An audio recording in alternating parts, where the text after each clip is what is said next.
So often I see people look at someone's 20th chapter in their journey, wondering why they don't have success right now, and they're 1 year, 3 years in. Can you share a little bit of your mindset? Well, I'll never forget it. My dad said one of the best things I've ever remembered. At this point, he'd mortgaged the house. We're all out on credit cards. He said, "You're playing with the house's money, so don't give up now.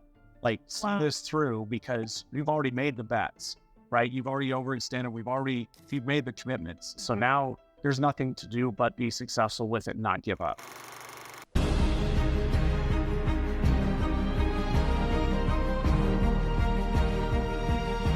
Hey guys, welcome back to another episode of the show.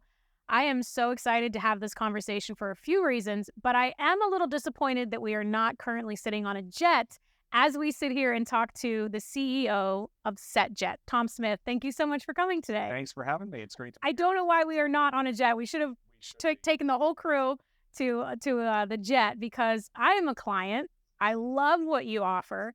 I love what you guys are doing. We can unpack just the growth of the company, but I'd like to peel back a little bit because oftentimes entrepreneurs hear these big things that founders have done, and they're like, you know what, I'm not there yet, Right. or I don't have that, or I don't know what to do. So I always like to peel it back to this isn't your first build. Obviously, as we were chatting, you co-founded Taser International. So I'd love to talk a little bit about that. But can we peel it back to who Tom was before the success, before the exits, before going to an IPO, and share a little bit about your journey to become an entrepreneur? Because you had to dream pretty big to start Taser in the beginning in the early 90s. Yeah, actually, I always talk to people about that. It really comes out of a passion and something you're really interested in, right? So I was lucky enough to grow up in a household. My dad was in the military originally. I was born at Scott Air Force Base in Illinois. But when he exited the military, he got into being an entrepreneur and being around startup companies. It's actually my whole family has been driven around that. A couple of other projects I'm involved in as well. When you look back historically, like back to the 1800s, some of my relatives were the first people that started lead mining back in Wisconsin in the day. So I've always been kind of had that in the blood. So when we were going through college and everything, trying to figure out what we were going to do, originally my brother and I were both pre-med. We were going to become doctors, and we're going down that path. And I finally got there, and I'm like, I don't want to be in school for the next 15 years. So ended up getting my undergraduate degree at the University of Arizona, and then I went and got a master's at NAU. And it was kind of like, now what? And we had an event occur that really touched us, which is what led to the starting of Taser. That two people that my brother had gone to his high school got shot and killed in a road rage incident. We're like looking at that scenario going, okay, we've all seen Star Trek and Star Wars, and we can put people on the moon, and yet the way we defend ourselves is the way we fought the Revolutionary War. There'd been no advancements in that technology without being able to stop somebody without having to literally take the life. And that's really what the founding of Taser was. And then during that time, which is what led to SetJet, I had already had my pilot's license. My dad, when I graduated from high school, he said, this is kind of the last summer you're going to have without real responsibility in the rest of your life. So go out and do something fun. So I got my pilot's license. And since that time, I've got over 10,000 hours. And while I was at Taser growing that business, I was using a private jet. And so looking at, you're either spending millions to buy it or is tens or hundreds of thousands to charter it. How can we make this more affordable for more people? And that's really where the beginnings of SetJet came. Again, it wasn't just this burning desire to go do it. It was a passion that I had around aviation, making it available for more people. It was the same thing touched by a specific event that kind of led us down the path of starting Taser, that's now a multi-billion-dollar worldwide company that I was fortunate to help take it to 120 countries around the world. So it's, I look at it like I've never worked a day in my life because I enjoy it so much that's what's really driven me to do this and the other projects that I'm involved in. Okay, so I'm sure you guys just picked up on this too. You just talked about that like you were running errands and not this like massive build that you and your brother had with Taser. And it wasn't just like you found something that was already innovated and you just decided to do it better, which is so much easier than developing a new technology. You obviously had to go through not only just that technology, but getting IP and getting patents and all of these things, right? Correct. And then figuring out how to manufacturing it and then testing it. But you changed the industry. Like that alone is hard. But now you have to go and retrain, I would assume, military, police officers all over the world to use this as opposed to a gun. Correct.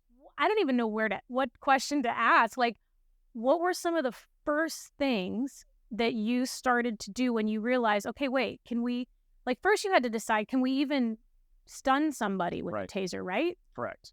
And then how did you figure out that you could? Well, actually, there was some technology that had been around for years before. And Okay. again, we used, you look at the movies, they always project these things from the future, right? So the Star Trek phaser, set the phaser to stun. That was kind of like we were starting the company of like, okay, let's make that a reality. And then we figured out it's too much energy to send the, through air, which is a great insulator. And so I jokingly, the taser is a wired version of the Star Trek phaser, right? Because it conducts the energy through wires because we can't send it over air because it's too insulative. And when we went through that process, you're right. One of the first things we had to figure out is, okay, how do we really immobilize somebody to stop them if they're on drugs or alcohol or, emotionally disturbed or whatever the case may be that law enforcement and military face all the time. And it took us, like you said, everybody, it was an overnight success. It was 9 years from when we first started the company until we actually were getting success in there. And there were really, years where we were living on the credit cards, make payroll, and my dad was facing bankruptcy at one point. And even when we went public, it was like, oh my gosh, we finally got out of this, like long-term planning at the beginning of the month was making it to the end of the month for those 9 years, and now when you're kind of in the success of it, you kind of look back and forget it. And everybody thinks it's in the blink of an eye, but it was, sleeping at the office, long days. We had an incredible group of people that believed in the mission to put that together. And it's the same at SetJet. When we were first looking at this, we went and worked with FAA DOT for 3 years to get the approval on what we were doing. Then we started the company in 2014, didn't execute the first flight till 2019. We actually just celebrated our 4-year anniversary, but it's been 13, 14 years since we first started actually working on it, and 20 years since we talked about the concept to bring that to fruition.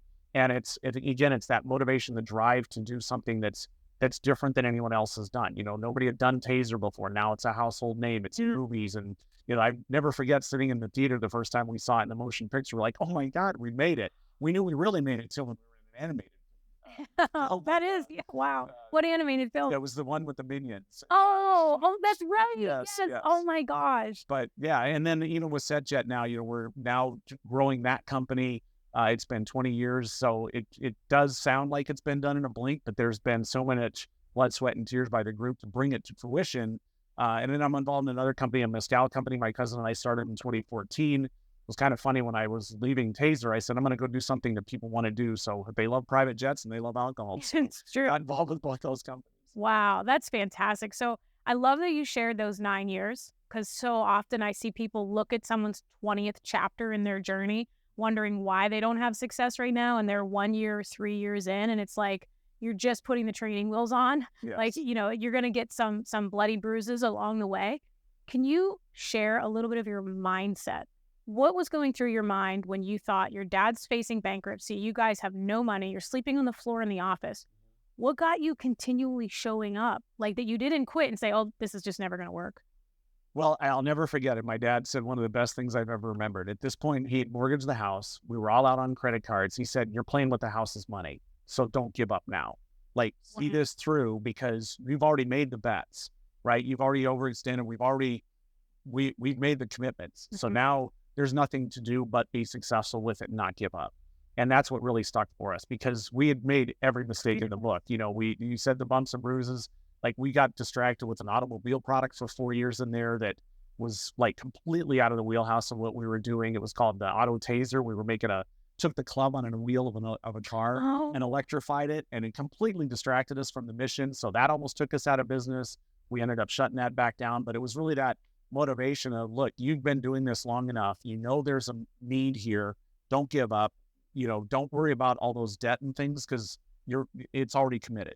So now just prove it out and make it a success. I want to make sure everyone captures this, because your distraction actually cost you a lot of time and money. 4 years. 4 years in that build. How did you have the discernment 4 years in, after you're trying to force this rock up a hill, that you're like, we're too far from the target here. We need to just drop this completely. Yeah, we were basically trying to ride two horses with one butt. We had this automotive business and we had the law enforcement business, and they were completely, other than they used the same electronics, they were completely unrelated, from distribution, from sales, from marketing. And so we just made the decision at that point, we this auto taser thing that was kind of like a joke, really. We went to CES, Consumer Electronics Show, and we won an award on a prototype.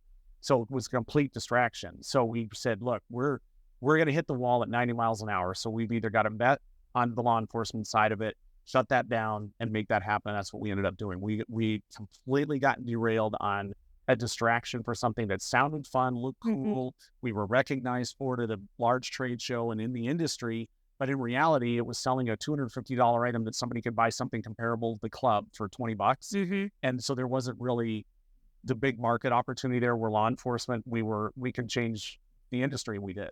Wow. The discernment that you had, because I think it is really, really tough when you are getting accolades and external validation for something.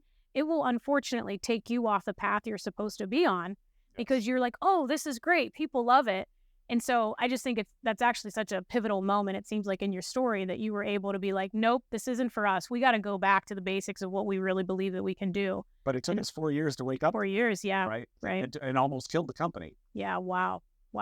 Going back, so we talked a little bit about your dad's golden ticket, if you will, with his amazing advice that he gave. So now you close that, right? So now you're like, okay, this isn't it. We're going to go back in. Now you've got a couple more years until you start to catch traction. What were some of your intentional things that you did in the build? Like, were you trying to grow to a certain number? Were you trying to get enough private equity? What were some of the things you were doing in order to just sustain past that critical moment where you're on credit cards? Right. So you got to remember at the time, that was the huge internet boom, right? So everything was going to the internet. So we even changed our nickname for a while to etaser.com because we couldn't get anybody to invest because if you weren't internet or going that path, nobody had any interest in you. I remember we went out to everybody under the sun, private equity, public, everything, and we couldn't get anybody's attention because we were not involved in the internet space at all. This was the 99, 2000, 2001 timeframe, right? So then we did find a small investment banking group out of Portland, Oregon called Paulson Investments, and we invited them to come to one of our trainings. And they went to, I think it was the Seattle Police Department, and they went up there and they saw the reaction from the officers towards the product in the room when we were demonstrating the taser. So the first thing we had to do was get the electronics dialed in to work. And that, again, took us about 7 years. Once we got that working, we found a small bank that believed they went in person. The analysts saw it. Literally, they called us. I think we did that demo in December.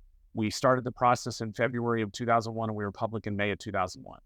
Wow. It went really quick once we got their attention on the space we were focused on, not again trying to bedazzling ourselves to be an internet company, which we were not. Yeah. And then, we were public on May 8th, 2001, which again, then 9/11, 2001 happened. It was a whole other roller coaster for the company, but because then we got dragged into the whole airplane space. So again, people, you talk about distraction, there's always going to be distraction and it's staying focused. Like it took us 4 years with the automobile to figure that out. When 9/11 happened, which was horrific for everyone, everybody said, oh my gosh, we should put tasers on airplanes. And the market, we had a huge blip in the stock. We were public. It had this huge run. So everybody's like, oh my goodness, you're going to be doing this on aircraft. And I kept going back to the investors and to the company and saying, look, even if we put tasers on every airplane in the world, it's like 20,000 units. There's 2 million cops in the US alone, let alone the international market. It's a nit compared to where we came, and we did deal with the aircraft side of it, but the focus was law enforcement, military, stay focused on what the company was built for and what we were supposed to execute on. That was the big, again, it only took us a couple of months that time to watch the blip and not get distracted by the shiny ball and come back to what we were focused on. And that's what really, you learn the lesson hard way and then you learn it much quicker. So you want to fail fast and, decide that long, slow progression on what you're going to stay focused on. So good. And remember the lesson.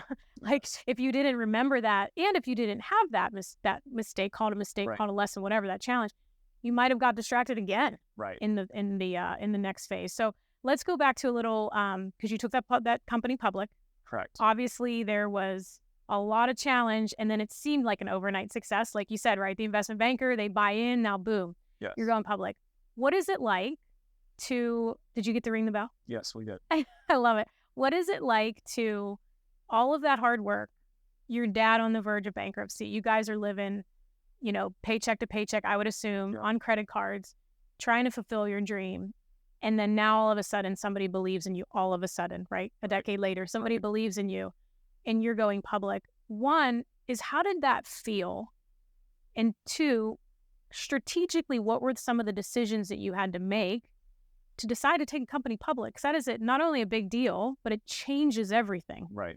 Well, so going public was kind of easy because we didn't really have any other options. Like, the company had been primarily funded through our trust funds, my dad and one friend. And we only had about 3 or 4 million in debt at that point, I think, over 10 years. And we couldn't get anybody else to invest. So going public was kind of like, let's take this company public and get it funded correctly to really grow it and market it, which is the same thing I'm doing right now with SetJet. It's friends and family and relatives that had funded it to this point. Now we're taking that next step of taking the company public because it's the next chapter in the growth for the entity, right? It's going to take it to a new level. It's kind of funny because you mentioned too, we won the Entrepreneur of the Year award, Ernst & Young for Taser. And I jokingly said when we won that award here in Arizona, it should have been sponsored by Visa, MasterCard, because pretty much every entrepreneur uses their credit cards to finance the companies, right? Absolutely. But so when we actually went public and kind of got over that hurdle, it was like, gosh, we can take a breath. We don't have to worry about surviving 2 weeks. Yeah. What are we going to do in 6 months? What are we going to do in a year? And it really gave us the time and ability now to focus on the long-term growth of what we wanted to do, and really not just that survival mode of surviving 2 weeks. So that really, it was fantastic. And the thing that we were super excited about too is we let all of our employees participate. We made sure all of our employees, I think the comment was pretty much everybody that had started with us and been around with the company all through Taser became a millionaire, which was a great feeling to share that with everybody, and really be a life-changing event for not just us, but for everybody that made that happen. And then to sit back and take a breath of, okay, now we're long-term focused. What are we really going to do? Which was the international growth, which was growing the company, which eventually led to the camera system. The new Axon body cams was a completely different industry, but it really mirrored well because it was within the same law enforcement space, but it was accountability, all the things we'd already been talking about. So it really gave us that opportunity to sit back and really have a strategic plan, not a survival plan. Yeah, that's interesting. It's fascinating too that like it was that moment that you're like, okay, now we can pause and like really start to plan. If someone's in the midst of this, we probably don't have a huge audience that's trying to take a company public, but I do think in those years prior to, you've had so many lessons. Somebody that has, regardless of what their industry or their vertical is, somebody that's just like, you know what, I'm just trying to get some more customers. I'm just trying to make more revenue. I'm just trying to increase profitability. Is there something that maybe you would share throughout all of that to help them either stay focused or what their next step or developing that discernment? Don't try and do it all yourself. I made that mistake, still make that mistake today, where I try to do everything myself, and I have to remind myself, get a great team around you. I've been lucky enough to have incredible people around me, and hire people that are better than doing it than the way you were doing it, right? Don't be intimidated by hiring people that are better than you in that position. That's a big mistake people make, is they'll hire somebody that's not as good. Well, why have them? You're already doing it at a certain level. Why do you not want to do it at a better level than there? And getting that incredible team around you is what's going to help build the success, and relying on those people to help you accomplish the goals of the company and really believe in the mission of the company, where it's going. There's people that'll show up just for the paychecks. And they certainly serve a role, but the people that you're hiring to fill specific roles, hire better than you were doing it, and then let them run with it. Don't micromanage it. Don't go step in on there, which is super, super hard to do when you were doing it yourself. And again, it's still something I'd have to remind myself all the time not to do, but it's that team of people that come in and work with you that's really going to grow the company. Because by yourself, you can only do so many things, but with a team, it's, that's where you accomplish everything. Oh, yeah. And I always say, too, if somebody else can do it, even 80% the way that you could do it yourself, it is far better to have them do it on their own, 80% and done, because otherwise you just don't have enough time and focus, distractions, right? Those are all distractions. And realize they're going to make mistakes, yes, but don't penalize them for that, right? So don't set up a system where you want them to to help accelerate the growth of the company, and not everybody's perfect. None of us are. And realize that that's going to happen, and you're okay with that, but to then correct it. If it's repeated mistakes, that's a different story. But you want them to take critical thinking. You want to have the thought process. We're going through this right now with the company with SetJet as we're growing and getting bigger. Now we need people to step up and take those rules over, because the company, we're doing more routes, we're doing more flights, we have more planes, more destinations, more locations. So people there are going to have to really expand and go in to help grow the company in those spaces. So you can't keep doing it all yourself. And that's, I think, a really tough thing for people when you're going through that and you have done everything, is to it's like giving up your kid. You're giving up some of that control, and but it's a good thing for the long-term growth of the company. Oh, absolutely. You can't do it any other. I mean, I don't know anybody that's built 100 million, a billion, a public company that has done it all themselves. It doesn't matter what the industry is. I don't know that it exists. And I think it's interesting. I do want to unpack what you've done strategically, because I think that once you have one, right, technically as a unicorn, right? That was a unicorn. Yeah. So, I mean, once you've done that, you're obviously going to go into your next projects, your next builds with a totally different mindset than what you had on that first. And my next 3 failed. I did 3 projects after that failed. Before SetJet? Yes. Oh, wow. And so as much as you think hey, look what we just did. Yeah. I could do anything. Reality sets in and not everything's going to work out. And did you feel that way? Did you feel like, this will be fine? I was like, absolutely. I went in completely like, we got this, no problem. We acquired a company in Tucson, and we ended up not making it. What do you think? What happened? Why do you think that? I made a huge mistake. When we bought the company, I kept the original founders there. And so every time I would leave, they kept running it like it was their own. And it was a complete, it was just 2 different directions. And so it ended up ultimately killing the company. Wow. So that was another huge mistake, is that when we acquired, and I made that, I learned that lesson because the second entity that I was involved with was a public company a few years ago. We acquired a virtual reality system. And we originally were keeping the person that started it, and it was just not working out. And so I recognized the mistake, corrected it, let that person go, because otherwise it was going to kill the company, and I'd already lived that again. Wow. That's fascinating. And thank you for being vulnerable and sharing that, because so many people would have thought that now you have the Midas touch and that every single thing you do, you're just going to go unicorn to like you're just going to continue to do that. And I think that's at your level is so important for people to hear. Because on a much lower level, when people are in their first few millions, they're maybe trying to, add another vertical of revenue. They're trying to maybe take some of the money out of their business and do another asset or spin off or acquire a business in order to grow. And they don't all work out. No, they definitely do not. But you still kept showing up. Like you still, answered the bell, if you will. Like that one failed and then you went to another one. What was the result of the one that you didn't keep the founder in? It's still a public company today. Okay. So I did that for 3 years, and then my passion again was the aviation. So I came over to this. But yeah, that company's still going. It's an NASDAQ trading company. And, I haven't really followed it since I left because I've been so occupied with these other projects. But I can tell you 100%, if I had not made that decision and addressed it at that point in time, it would have just completely devastated the company even worse at that point. It was recognizing the mistake I'd had from before and correcting it. Again, when you recognize that, fire fast, and again, strategic direction, be slow on that. Yeah. So in your psyche, right? You're coming out of a huge high, you're starting something else, and now that's failing. Did you question, because I always think this is fascinating, men versus women. Did you question your ability, your intellect, your worth? Did you question anything about yourself in that moment when that failed? Absolutely. I mean, you have to, why is it failing? And then I started questioning the decisions that I was making.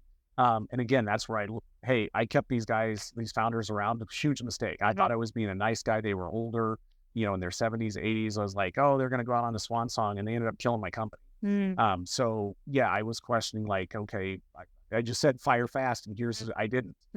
So yeah, I questioned that, but it was a fleeting, pretty quickly, in and out, but hey, let's make the correction and let's jump into the next thing. So I try to tend not to focus on those too long. You certainly want to learn from them, but and you have to go through that questioning. Is it something I'm doing? Is it something like what was wrong? And we were in the wrong space at the wrong time. We had a product that was way overpriced. It did phenomenal.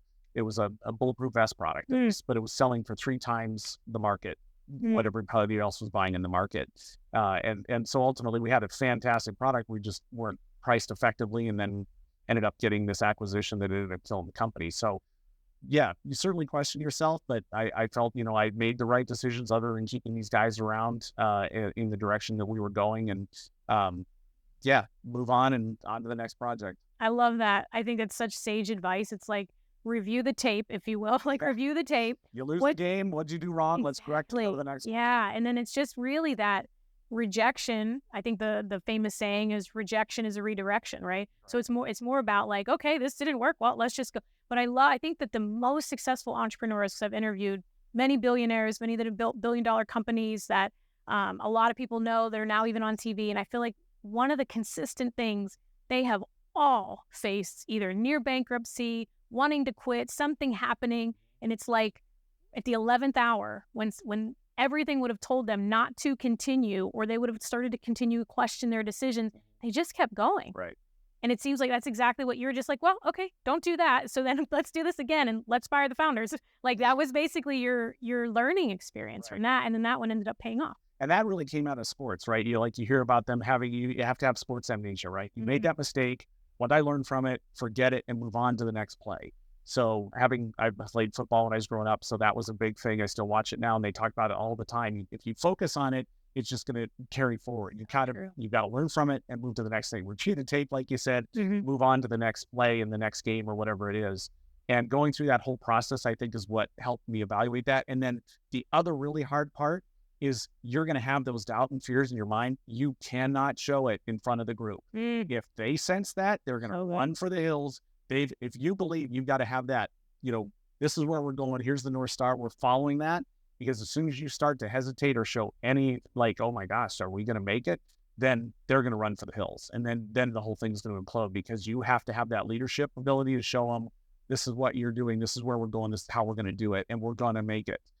Even if you're doubting yourself, do that by yourself in a mirror. Don't let anybody see that. So good. Do you do anything? Because you obviously, this long in entrepreneurship, you have developed a lot of mental toughness, right? In order to have that discernment, to keep going, to have that leadership ability, that you don't ever show that weakness to your team. And it's not like some Napoleon like that you think you're so great. It's just that they're so bought into your vision that if that vision all of a sudden is uncertain, the magnitude of uncertainty that it puts on your team is you can't ever get above it, basically. Right. Is there something that you've done, that you've studied, that you've learned that has created that mental toughness? I think it's just making sure everybody believes. So I did get an opportunity, the great Tommy Lasorda, manager of the Dodgers.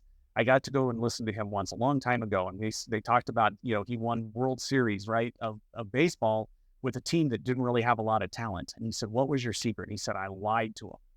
And I thought, what a great answer. It's like, I told them flat out they were the best, that they were everything they could be, that they were, and it was like, it was a joke, but it's real. Like, you've got to tell them, I believe in you guys, and we're going to take the hill, and we're going to do this together. And so that really stuck with me. And then just watching my dad, I had a lot of energy, was always super enthusiastic. I missed that every day. I would get a call from, what'd you do today? What'd you accomplish? And that drive is the same thing that keeps me going, is to everybody that's in there, because you have tough days at work, right? But it's going back to having people that you motivate with. And then you got to have one or two confidence that you'll sit and have, here's where I'm struggling. And that's the closed door conversations or offsite conversations, because you got to have some kind of an outlet. Because if you're trying to deal all by yourself in your head, that's really tough. Again, I'm not great at that either, but having somebody that you can talk to about it separately and say, hey, here's what I'm thinking, and just get that sounding board, you got to have that also. Powerful. I think what's interesting too is that when you shared like all of the, like, you almost have to be delusional in a sense, right? But I think it's also important, you can be delusional and not narcissistic. Delusional, then you go and you share all of those fears with somebody that's close to you that you can trust. But you do have to really believe so strongly.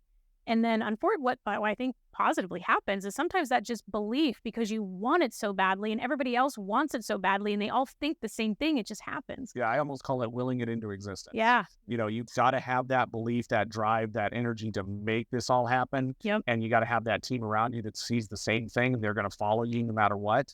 And you got to recognize you make some mistakes, they'll make some mistakes. We're going to learn together, and we're going to get through this. Yeah. You're exactly right. You've got to have that. Again, it's Tommy was sort of lie. This is going to happen no matter what. We're going to make this happen. Right. And you guys are the best at this. And that's why you're here and you're on this team to make that happen. And people that want to criticize that viewpoint, when you think about it, what's the alternative? Right. Like, the alternative is you're like, well, I don't know if we're going to win. You guys aren't that great. Like, how's that positively affecting everyone's life? So I would rather hedge positively optimistic and be disappointed at the end because we didn't get it, right, than to hedge and be like, oh, we're probably not going to get this, because then you really are definitely not going to get it. Right. Then if that's what you're saying. Injury in sports or something worse, because you're playing a completely different way rather than going all out. It's the same thing in business. If you're not going all out, then you're setting yourself up for mistakes. So when you parted from that, you exited from that company, did you have like a capital event? Did it get acquired? You said your brother's still involved from Taser? Oh yeah, it's now Axon today. So Okay. yeah, I enjoy the startup phase of it. It's now 1,000+ employee company. It's a whole different beast there. Yeah. So I've started a mezcal company. I've started SetJet. I've started several others that didn't work. So I'm also involved in something that my parents were both affected through Alzheimer's. That I'm now on a board of another company that's working on some research there. So doing things that I enjoy the startup phase, Yeah. really having hands-on. There was another, again, my dad learned a lot from him. He spoke at Michigan State, and he talked to people. He said, when you come out of college, you got to decide, you want a small company where you really are hands-on to everything, or do you want a big company where you may or may not be part of, being able to change the direction of the ship? Those are two totally distinct work patterns. And I enjoy the real startup phase and the kind of hands-on approach and being involved operationally. I feel I'm really good at that in decision making and in crisis, which comes up all the time in a small business. Yeah. Big businesses, typically they're people there, their security, they're safe. Insulated. Yeah. It's a lot different feel than a small company. And that was really good for me also to know, I kind of tried the big company. I was at Anderson Consulting early on, and I'm like, oh, this is just not for me. Yeah. I think it's important. That's a lot of wisdom there too that your dad shared. Like you have to know what you're building. So you don't get to the end and think, oh my gosh, this is not what I wanted. And then that 20 years it just took you to build it, you end up hating what you actually created, which I see a lot with entrepreneurs, maybe not 20 years in, but 5 or 10 years in. What did your dad do?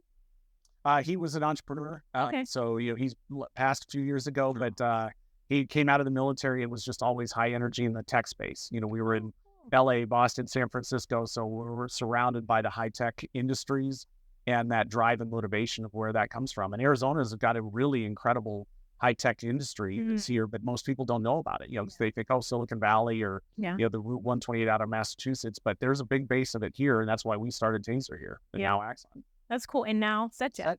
So let's transition into that. So obviously you were able to fly private, which anyone who hasn't, you've got to do in your life. And SetJet makes it very easy to do and very affordable compared to, I want to think it would be 15 to 20,000 when I would chart, it's a lot. Most people can't do that to just charter a plane, and you're doing it for a fraction of that. I was just on one of your planes about, I think 2 weeks ago to Cabo, and maybe eight or 10 of us on the plane, couple dogs. It was so awesome. Like getting to be able to chat with everyone. And we actually made a couple connections, and, it's a lot of community based too. Like you can make a lot of connections. But again, you're completely transforming the industry to the point where it's like the FAA, correct me if I'm wrong, won't even allow you to have like a site, like a commercial site. You have to do all these workarounds. What has it been like to figure out all those workarounds? Because it's one thing, it's hard enough to get customers, build a business, be successful, have profit, make money. But now you have all of these governing bodies that are trying to control what you do. How has that been?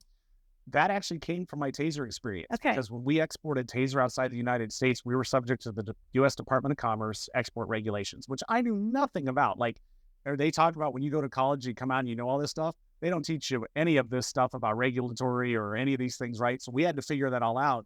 So when I was looking at this SetJet project, I said, one of the things I want to do right out of the gate was go to FAA and DOT, have them understand what we're doing, and get basically approval from them to go forward with this model, because otherwise they'll come in and shut you down and then say, now what are you doing? Right? And no company's going to survive that. So I went for 3 years back in 2011, 12, 13 to Washington, D.C., and basically worked with them to say, hey, here's what we're doing. And we went back and forth, and they actually got into our software. You talked about when we don't publish a traditional schedule. So we had to work through the nuances of how are we going to make this user enough friendly for people to be able to use the site and find a seat to book, yet meet the regulatory requirements. And I wanted to do that up front. So like one of our competitors right now is facing the FAA coming after them because they didn't do that. And they basically are in a big fight with them right now. I didn't want to have that exposure. So we set that up front. Then we launched the company, and then we started teaching people how to use it so that we've got now over 4,000 members that are flying with us. And as you mentioned, you can fly on a private jet out of Scottsdale, a private terminal, to one of our destinations and buy a seat, not the jet, for $750 or $800 per hour, instead of $30,000-$40,000 to buy a large cabin aircraft to fly.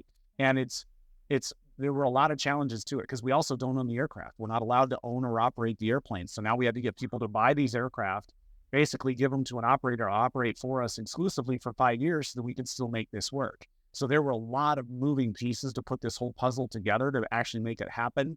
But now that it's happening, like we got such support from our members, and thank you for flying with us, Yes. that's why it's taking the company public now, because it's the next step in our growth as we look at more expansion outside of just the Southwest to the East Coast to potentially internationally as well in Europe, Middle East, Asia. There's big plans for us. So you have to, at the same time you're growing a company here, you also have to have that vision of where you want it to go down the road so that there's a path to get there.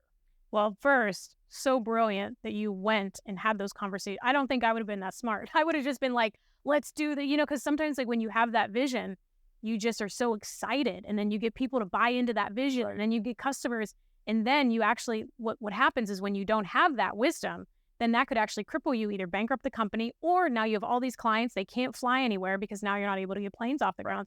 So brilliant that you actually did that work first in order to craft the build in order to meet their demands or their requirements. So now you've got these planes, you have people flying everywhere. How do you, because again, you're in startup mode again. Yes. How do you look in today's world, in 2024 that we're coming into, how do you look at customer acquisition? And what are the modalities that you're using in the strategies and the tactics to acquire new customers in something that has never existed before? Yeah, it's really from a marketing approach. It's digital first. So we're trying to look at people that are, you mentioned the community in the sky. That's a great thing. We really underestimated when we first started this, the networking that's going on board. But you're flying in positions like this where you're talking to somebody, not where you're rows shoulder to shoulder looking at the back of people's heads. So the environment that you're in is completely different. So it's much more conducive to meeting people and having a conversation. If we're sitting face to face, it's super uncomfortable if I'm just sitting here not talking to you. Mm-hmm. And some people can choose to do that, but the vast majority of our members are networking, making friends, starting relationships because of the environment that they're in. So it's getting them to help us expand that network. And then it's also going out and advertising and putting together partnerships that, yeah, you're flying with us, but once you land, where are you going to stay? Where are you going to eat? Mm-hmm. What are you going to do? And putting some partnerships together around that. So as we're growing the company, I'm looking to the future saying, I see us becoming much more of, people looking for experiences. So instead of just traveling with us now, what kind of experience can they get upon going to a destination? If you're going to Vegas or you're going to Cabo, that's going to be in line with the expectations of our members, or maybe something they couldn't get because of our relationships with these other vendors. So we're trying to expand kind of the concierge side of the business now. Nice. That's going to help enhance that we're not just flying A to B. And you see the airlines are kind of doing the same thing. Now they advertise the vacation side of it and partners with hotels or rentals or whatever. We're doing the same thing because that's just going to make more awareness for us. Most people still don't realize they can fly SetJet because they don't think, oh, it's just another charter company. And we are completely different. We're more like Airbnb and Uber. Neither of those businesses were based on owning the taxis or owning the homes. Yep. We don't own the planes. We're putting together a membership that has access for them, that now we're going to bring all these other benefits. So we can make it relatable to those other stories and people are like, oh, I get it. Because when they first come to us, they're like, oh, you're a charter or you're an airline. No, we're neither of those. Mm-hmm. And so trying to educate them because it's different is the biggest challenge. Like when you're trying to bring in a new industry or affect an industry that's been out there forever, aviation or law enforcement with Taser, and tell them this is something new, there's a lot of groundwork that has to be done to educate them on that and get them comfortable with the new scenario in which you operate. And that's coming. So it's educational marketing around what we're doing. Yeah. And the aviation space is so archaic. It's like, we were talking about that. I think it was on the Cabo flight that we were just on. And I think that, I don't even know how it was talking, but when you said community, it's interesting because it reminded me of this conversation. The one guy, he had his 2 dogs and, just interacting with their dogs. He lives here locally. Can't take them on commercial flights either. No, which as a dog lover, is huge. And if you ever go to fly with your dogs internationally, it's a disaster. Yes. So you need all this paperwork. You have to get in the, customs lot. It's a disaster to do. Where here, you just get off the plane and get in the cab and go. It's so beautiful. So they were saying how nice it was. And the one guy was talking to another guy. And he's like, how does this work? How do they make it? It's like everybody is rooting for you to win because we all love it so much. And that's what someone else was like, I don't know how this works. And they're counting, and because, we're all entrepreneurs. So everyone's doing math and trying to figure out, did the company even make any money on this flight? And we hope they don't go under because we want to keep using it. So you have people that are genuinely they're becoming raving fans for you, more of the Apple model. And then if now you're going and doing digital marketing and education, which you would have to, because anytime you innovate something new, you've got to be able to educate.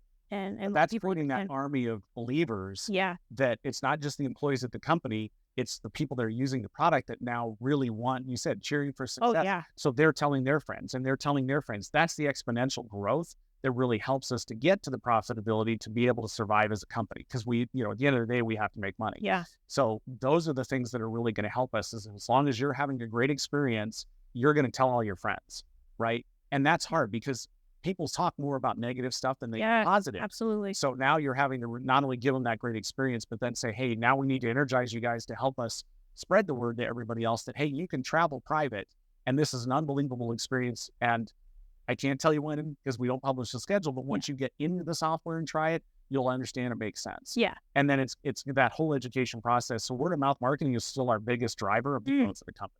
Awesome. Now, you obviously are looking to plan. Did I hear right that there's 1 or 2 stops coming up possibly on the East Coast? Yes. On Miami, New York. Okay, yeah. So that's great. So now that you're doing that, new planes, right, that you don't own. So you need bigger planes, because I almost bought a plane in 2020. So I know kind of this world, and I did not realize, because if you don't do this or you're not familiar with aviation, you don't really know there's only certain planes that can fly so far, and you need bigger planes to go this far. And then, if you want to do international, that's a whole other type of plane. So as you're doing that, you also have the complexity of now you need more planes, bigger planes, and more people to put their planes in the program, correct? Correct. Do those people then are they investors, or do they actually make money on the plane that's in the program? Both. Okay. There's a bonus depreciation you get for buying a large asset. Oh, yeah. And then the company basically is covering the costs of the aircraft. Okay. So, and then they're investors in the company. So I can't own the asset, but the people that own the asset can invest in the company. So then they're obviously have a similar interest to make such a successful in addition to what they're getting back for their investment with the planes. Got it. And is that something you're still actively looking for? Is the company always looking for people to park their planes in the program? Yes, but it's specific ones, like you said, because they have to meet the needs that we want. Because then you have pilot training, you have maintenance, you have all these other things you have to follow. So specific ones, but we're always looking at that. I mean, you have to plan it, because even as we're sitting here today talking about Miami, New York, we have to lay out, we got to start advertising, 4 to 6 months ahead of time to start building the membership. Because if I just start flying and nobody's there, then they're going to be flying empty. So you kind of have to build it ahead of time, and where are you going to go, and start offering that. So there's a whole process you kind of want to go through ahead of launching the first flights in those spaces where we don't operate today. We're here in the Southwest. Now we're going to go all the way across the country and establish new routes and new members in cities that we don't operate in today. And probably haven't quite heard of you yet. Correct. Which was part of going public now, because New York, obviously Wall Street, everything there, that's going to be a big help for us for awareness. Yes, huge. So first, I'm so excited, especially one of your first cities being Miami, which I'll be there a lot in 2024. So I am excited. If you do, I'd love to take your first flight from Scottsdale to Miami. Let's talk a little bit about, obviously, New York. It's a great city. Obviously, there's a lot of people traveling. There's a lot of people from New York that live in Arizona too, which is Florida too. It's so smart. Taking this public, how has it been different from the first company that you took public? This one we're doing with a SPAC merger, which is a completely different process. It was a new education for me. It's been 18 months. Again, everybody, you went public. It's been 18 months of misery going through this process, quite honestly. There's so much work behind this. Like, the documents we file are written by attorneys. They're 550 pages, and then, it's working with the SEC again. The boring stuff, right? It's like boring and heavy, but it's what gets you to that moment. Correct. And it's the nights and the weekends and all the road bumps that come with it and the things that you didn't think about. So first time we were really naive going through the process. There was a traditional IPO. This time I kind of knew what to expect, but we put the twist with the SPAC on it. But it's still been a painful process, and it's just the perseverance of, hey, we're sticking through this. I know where the end goal is going to be, and wanting to get that excitement around being a public company for everybody, not just the employees, but the members as well, because then they're going to see the growth that we're looking at and the awareness, and it's just going to help all the way across the board. You really have done a phenomenal job with so many things. Like, I interview a lot of people, and I'm just so impressed with everything that you've done. And I know, it's nothing coming from me, but I just have talked to so many people, and what you've created, and then the challenges that you've had, and then you going all in again to meet someone that has had the level of success that you've had and still get so excited in the startup mode is so refreshing to see. Because I see so many people that have achieved success and they get a chip on their shoulder.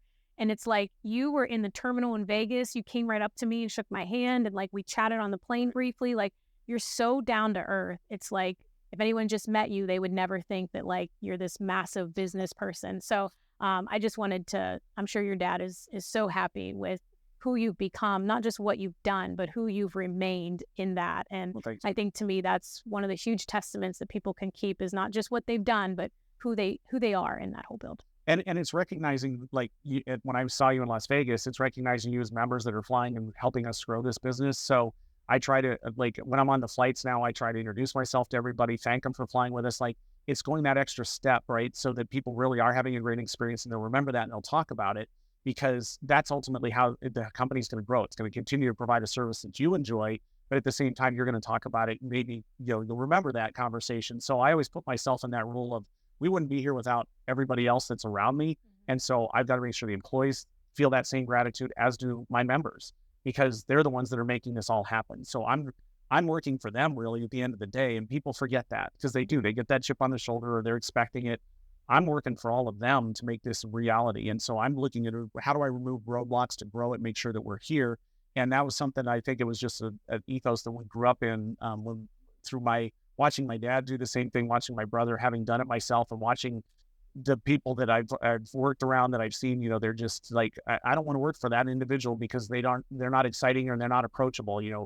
open door. I want anybody to come talk to me at any time about anything. And if I don't know the answer, I'll tell you, and we'll try and figure it out together. And just having those open and honest conversations, I think that carries a lot of weight. And it's a testament to the level of leadership that you've developed over the last 2-3 decades, just to be able to feel that you're that approachable and genuinely care. And I know that you're going to have massive success in this next chapter, going public. You have an absolute raving fan. I tell everybody that lives here, how do you not know about SetJet? It's like the best kept secret, and really want you guys to just be massively successful, because you are changing and evolving a very archaic aviation space, which for people that travel a lot, it makes a huge difference when you can pop up your laptop and not have people bumping you, or not having, hundreds of people on a plane. I mean, there is a different level of experience. I know not everybody will have the privilege to be able to do that, but I really hope that everyone watching the show that, you do continue to build success so that you can do some of these things. I think one of the biggest things of having any level of wealth or money, not necessarily staying in the nicest hotels or not, I honestly think that traveling private, to me, is the biggest of all of them. It is. Because you save so much time and headache getting into these big airports and getting there so early and going through all the security. To me, of everything I've done, and I've been blessed to do a lot of great things, to me, it's the number one thing of everything that has almost been worth it more than all of it, Right. And nobody's looking forward to flying commercial these days. It's a Oh, miserable it's so experience. It's terrible. not getting better. It's getting worse. They're bringing those seats closer and closer to Yeah. the knees.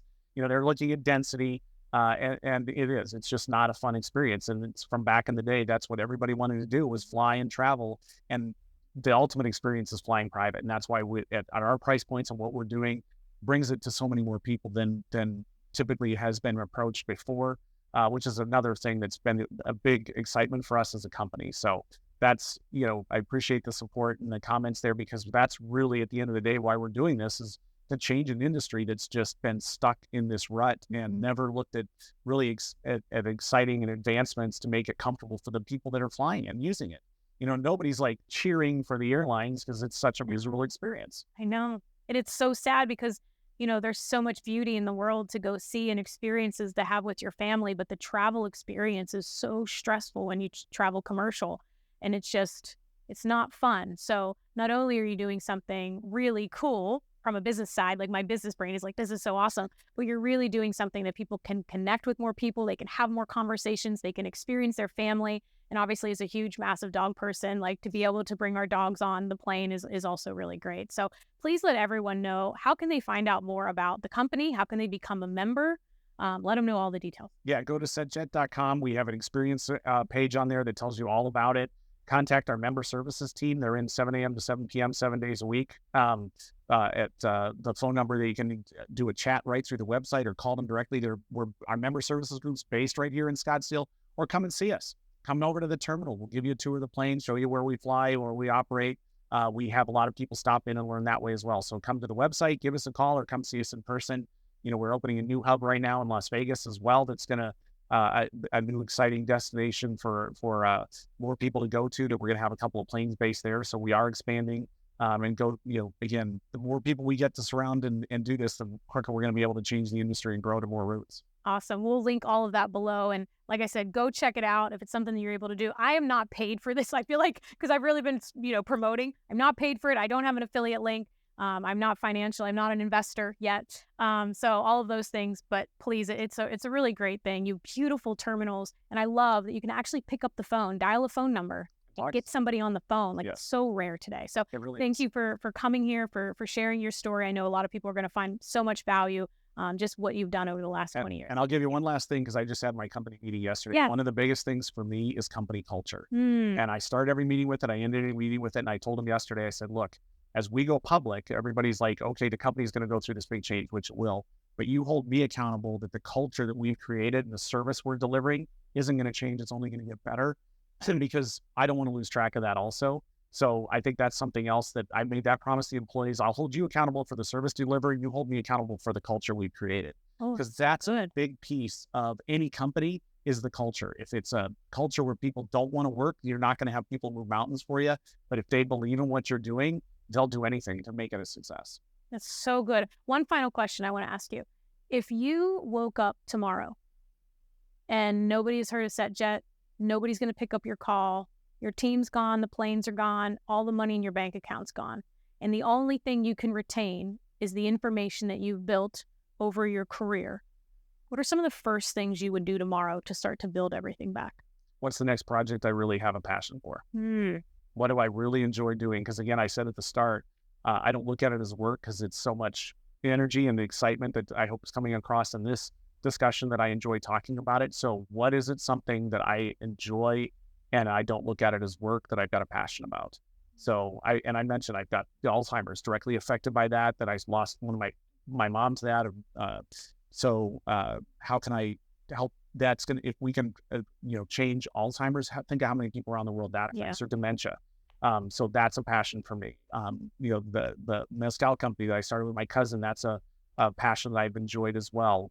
Learning that whole industry. It's, again, changing an industry that's been pretty black and white, and we're bringing in multi-facets to it. So for me, looking back on it, it's what is the passion that you have that you want to do every day, all day, and think about constantly, because that's where you're going to have success. Such great wisdom. Thank you so much for this. I appreciate you coming on. Thank you for having me. It's been a pleasure. Thank you for coming here, for sharing your story. I know a lot of people are going to find so much value, just what you've done over the last 20 years. And I'll give you one last thing, because I just had my company meeting yesterday. One of the biggest things for me is company culture. And I start every meeting with it. I ended every meeting with it. And I told them yesterday, I said, look, as we go public, everybody's like, okay, the company's going to go through this big change, which it will, but you hold me accountable that the culture that we've created and the service we're delivering isn't going to change. It's only going to get better, because I don't want to lose track of that also. So I think that's something else that I made that promise to the employees. I'll hold you accountable for the service delivery. You hold me accountable for the culture we've created.